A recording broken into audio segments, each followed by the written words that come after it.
Good morning, students. Today I am going to explain chapter 12 percentage activity 4.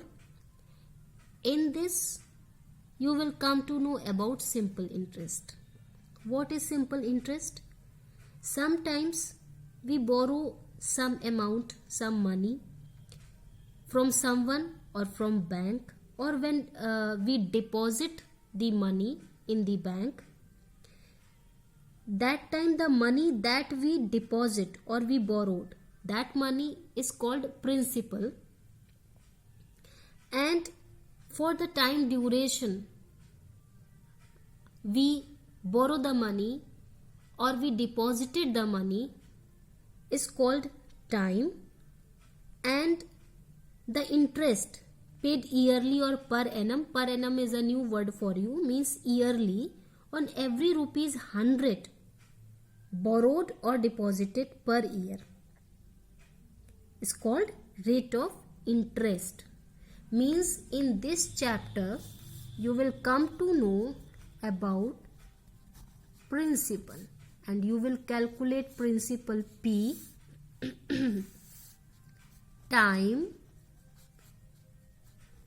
T, and rate of interest R, denoted by R. So principal is the money borrowed or deposited, the starting, the first one, the money that we deposit somewhere.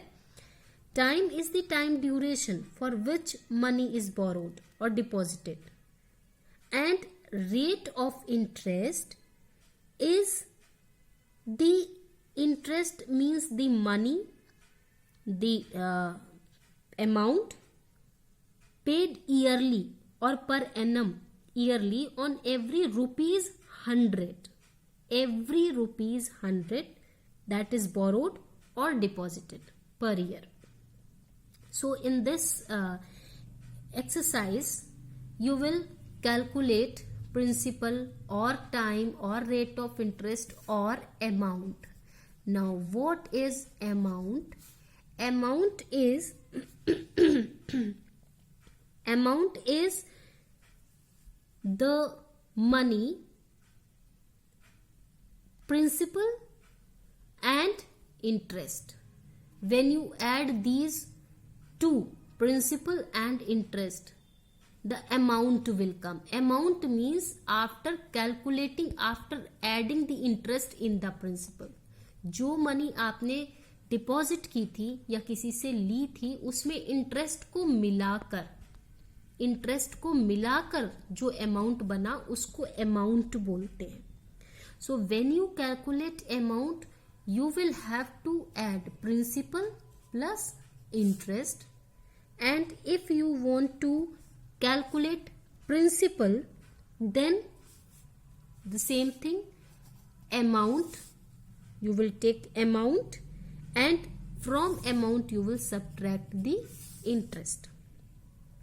If you are set to calculate interest, then what to do? Amount minus principal. Amount से आप principal को minus कर देंगे तो आपका interest आ जाएगा. ये 3 things आपको कैलकुलेट करनी है. Rate of interest, rate of interest, rate of interest will be given in percentage. Percentage means in 100. Suppose 6% means 6 upon 100. Okay, so 6 upon 100 of what? 6 upon 100 of principal. Always when you calculate the interest, rate of interest will be given like this in percentage. Okay, and when you will calculate it in rupees, then what to do? You will write 6, remove this sign percentage, and I told you when you remove this sign means you will have to write 100 as the denominator. So 6 upon 100. Now 6 upon 100 of what? 6 upon 100 of principal, because this is the interest on principal. So of principal, and of means multiplication, means 6 upon 100 multiplied by principal, whatever amount is given. This is the process, this is the method to solve.